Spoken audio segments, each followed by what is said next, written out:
வணக்கம் நேயர்களே, குபேரன் டிவி நேயருக்கு லக்ஷ்மி நாராயண அன்பு வணக்கங்கள். இப்போ நம்ம பார்க்க போகிறது வார ராசி பலன் 6ஆம் தேதியிலேருந்து 12ஆம் தேதி வரை எப்படி இருக்க போகுது.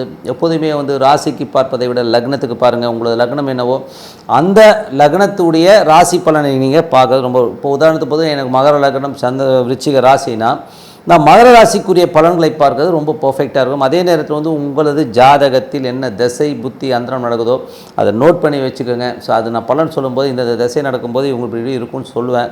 அது உங்களுக்கு பர்ஃபெக்டாக மேட்ச் ஆகும். அதை நோட் பண்ணி பார்க்கும்போது உங்களுக்கு 90% பர்ஃபெக்டாக வருங்க. ஸோ கண்டிப்பாக இது பரிசீலித்து பாருங்கள். டிப் ஆஃப் த வீக் அந்த வீடியோட எண்டில் இருக்கும், மறக்காமல் பாருங்கள். மீனராசி. ஸோ மீனராசிக்கு உங்களது ராசி அதிபதி 1 4ஆம் அதிபதி உங்களுக்கு கிட்டத்தட்ட ஒரு 9ல் இருக்கிறது. ஸோ 9ல் இருக்கிறது பார்த்திங்கன்னா எப்படி இருக்கும் அப்படின்போது 4ஆம் அதிபதி 9ல் இருக்கிறது நல்ல விஷயம்தான். ஒரு கேந்திர அதிபதி திரிகோண அதிபதி இடத்துல இருக்கிறது ரொம்ப நல்ல விஷயம்தான். நல்ல யோகங்களை அள்ளித்தருவதற்கான வாய்ப்புகள்லாம் இருந்தாலும் பட் அஷ்டமாதிபதியான சனியுடைய கூட இருக்கும். சனி புதன் ஒரு காம்பினேஷன் இருக்கும்போது தேவையில்லாத நண்பர்கள், தேவையில்லாத ஒரு ஏடாவுடமான சகவாச தோஷங்கள் சேருவதற்கான வாய்ப்புகள் நிறைய இருக்குது. ஸோ இது யாருக்கு வரும் அப்படின்னும்போது நீங்கள் மிதுன லக்னமாக இருந்து புதன் திசை புத்தி அந்தரம் நடக்கிறவங்க ரொம்ப ஜாக்கிரதையாக இருக்கணும். காரணம் என்னென்னா, நமது பழகிற நண்பர்கள் கொஞ்சம் தீய நண்பர்களாக வந்துடுது, ஏமாத்திராலாக வர்றதுக்கான வாய்ப்பு, நம்மளை போட்டு கொடுக்கறதுக்கான வாய்ப்புகள் நிறைய இருக்குது.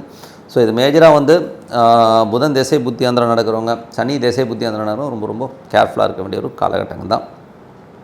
2ஆம் அதிபதிக்கு குருவின் பார்வை இருக்கிறது, குரு சுக்கிரனுடைய பார்வை இருப்பது பார்த்திங்கன்னா ரொம்ப நல்ல விஷயம். தொழில் ரீதியான விஷயங்களுக்கு பெருத்த லாபங்களை அள்ளித் தருவதற்கான வாய்ப்பெல்லாம் ரொம்ப நல்லா இருக்குது. குரு சுக்கிரன் அப்படிங்கிற போதே ஒரு பெரும் பணம் வருவதற்கான வாய்ப்பெல்லாம் ரொம்ப நல்லா இருக்குது. குடும்பத்திற்கு தேவையான பணம், குடும்பத்திற்கு தேவையான விஷயங்கள்லாம் ஆட்டோமேட்டிக்காக நடப்பதற்கான வாய்ப்பெல்லாம் ரொம்ப சிறப்பாக இருக்குது.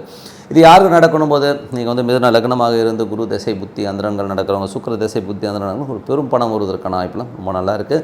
3ஆம் அதிபதியான சூரியன். ஸோ 3ஆம் அதிபதியான சூரியன் பார்த்திங்கன்னா உங்களுக்கு 9ல் இருக்குது. 3 9 நிறைய ட்ராவல் இருக்கும். ஸோ வெளிநாடு சம்மந்தமானவர்களுக்கு புதிய ஒப்பந்தங்கள் கிடைப்பதற்கான வாய்ப்பு, அதனால் நல்ல ஒரு வளர்ச்சி கிடைப்பதற்கான வாய்ப்புலாம் ரொம்ப நல்லாவே இருக்குது.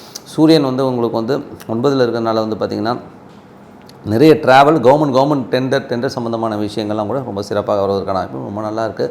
பட் இருந்தாலும் 8ஆம் அதிபதியான சனியும் கூட இருக்கும்போது தேவையில்லாத ஒரு மன உளைச்சலையும் கண்டிப்பாக ஏற்படுத்திடும்.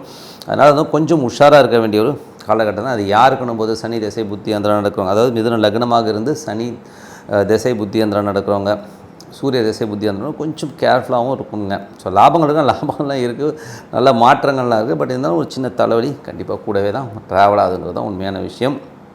மற்றபடி பார்த்திங்கன்னா உங்களுக்கு 4ஆம் அதிபதியான புதன் உங்களுக்கு 9ல் இருக்கும்போது நல்ல ஒரு யோகங்களை அள்ளி தருவதற்கான வாய்ப்பு ரொம்ப சிறப்பாக இருக்குது. கொஞ்சம் கவனமாக இருக்கணும். சொத்து சம்பந்தமான விஷயங்கள், வில்லங்கங்கள் வருவதற்கான வாய்ப்புகள், கூட இருந்து யாராவது குளிப்பறிப்பதற்கான வாய்ப்புகள்லாம் இருக்கிறதுனால கொஞ்சம் கவனமாக இருக்கணும். இது யார் நடக்கணும் போது மிதுன லக்னமாக இருந்து புதன் திசை புத்தி அந்தரம் நடக்கிறோம் ரொம்ப கவனமாக இருக்கணும். சனி திசை புத்தி அந்தரம் நடக்கும் கொஞ்சம் கவனமாக இருக்க வேண்டியது ரொம்ப ரொம்ப அவசியங்க. ஸோ மற்றபடி பார்த்திங்கன்னா உங்களுக்கு 5ஆம் அதிபதி சுக்கிரன்.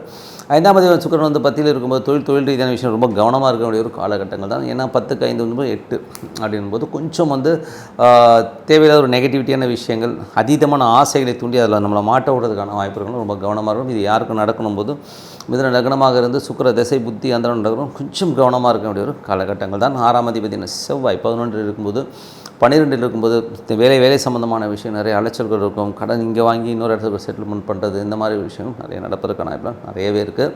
இது யாருக்கு நடக்கணும் போது உங்களுக்கு ஜென்ரலாகவே பார்த்தோம்னா மிதுன லக்னமாக இருந்து செவ்வாய் திசை புத்தி அந்தரம் நடக்கிறவங்களும் கண்டிப்பாக நடப்பதற்கான வாய்ப்பு ரொம்ப நல்லாவே இருக்குது. ஸோ 7ஆம் அதிபதி குரு 10ல் இருக்கும்போது நல்ல லாபங்கள், பெருத்த லாபங்கள் அள்ளி தருவதற்கான வாய்ப்புகள், கணவன் மனைவி உறவில் ஒரு பெருத்த லாபம், ஒரு நல்ல ஒரு அண்டர்ஸ்டாண்டிங், நல்ல பொருளாதாரத்தில் வைஃப் ஒரு சப்போர்ட்டிவாக இருப்பதற்கான வாய்ப்பு ரொம்ப சிறப்பாக இருக்குது. இது யாருக்கு நடக்கணும் போது மிதுன லக்னமாக இருந்து குரு திசை புத்தி அந்தரம் நடக்கிறவங்களுக்கு கண்டிப்பாக நடப்பதற்கான வாய்ப்பு ரொம்ப சிறப்பாக இருக்குது.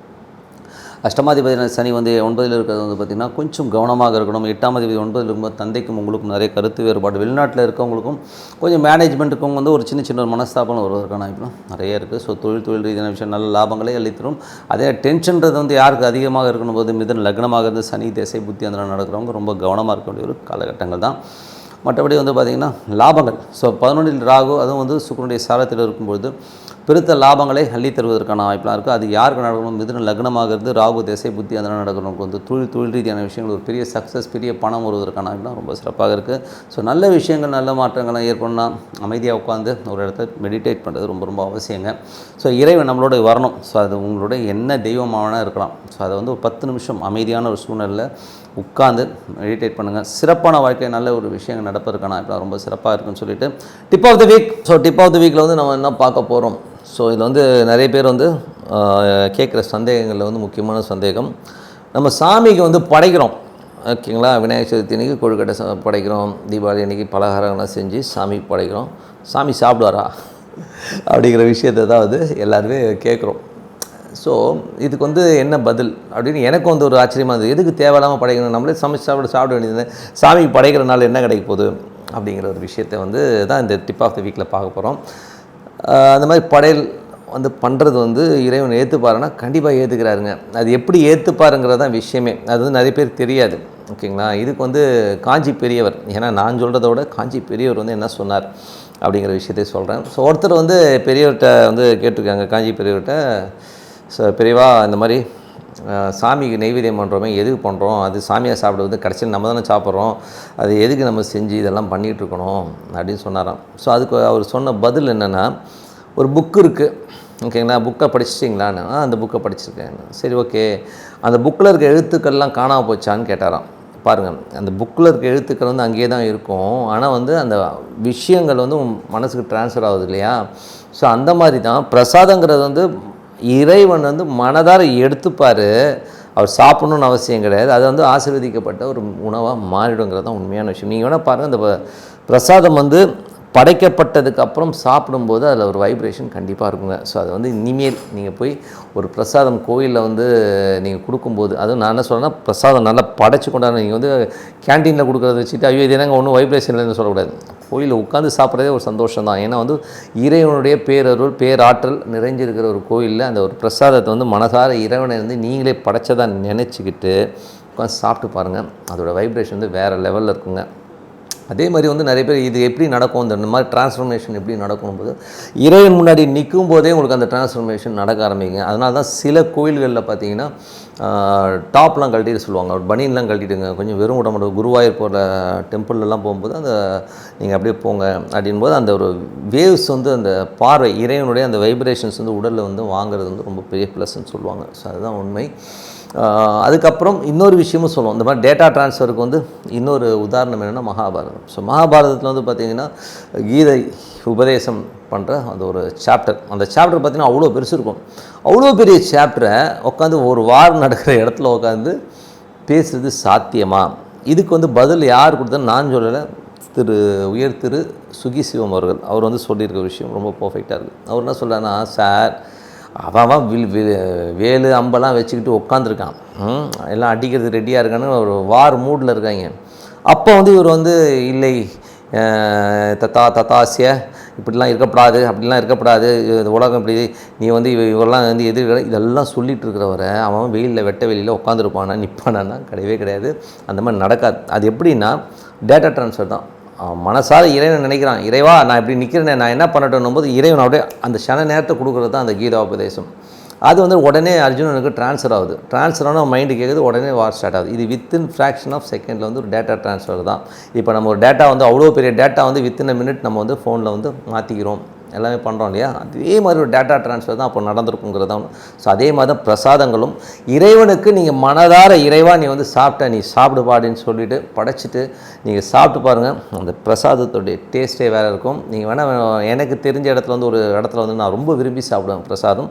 எங்கன்னா ஸ்ரீரங்கம் கோயில், ஸ்ரீரங்கம் போனேன்னா அங்கே அந்த பட்டை புளியோதரை இருக்கும். ஸோ பட்டை புளியோதரை வந்து அவ்வளோ அருமையாக இருக்கும். அது இன்னமும் தெரியலைங்க, அங்கே அந்த புளியோதரை சாப்பிடும்போது கிடைக்கிற ஒரு இன்பமே ஒரு வேறு லெவலில் இருக்கும். ஸோ அங்கே ஒரு டிஃப்ரென்ஸ் தெரியும். அதேமாதிரி மாங்காடு கோயில், ஸோ இது சென்னையில் இருக்க மாங்காடு கோயிலும் பார்த்திங்கன்னா இந்த புளியோதரை வந்து நீங்கள் அங்கே அந்த சன்னிதானத்தில் உட்காந்து இறைவன் படைச்சிட்டு அதை சாப்பிட்டு பாருங்கள், ஏதோ ஒரு சம் வைப்ரேஷன்ஸ் இருக்குது. எனக்கு தோணுது, உங்களுக்கு தோணுதான்றதை நீங்கள் செக் பண்ணி கபடில் போடுங்க. ஸோ நல்ல விஷயங்கள், நல்ல மாற்றங்கள் ஏற்படணும். பிரார்த்தனை ரொம்ப அவசியம்.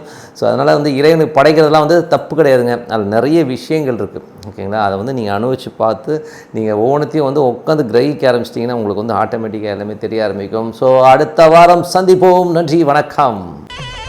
ஸ்ரீ குபேரன் டிவியை பார்த்தமைக்கு நன்றிகள். மேலும் இது போன்ற தகவல்களை தெரிந்து கொள்ள ஸ்ரீ குபேரன் டிவியை சப்ஸ்கிரைப் செய்யுங்கள். மறக்காமல் பெல் ஐக்கானை கிளிக் செய்யுங்கள்.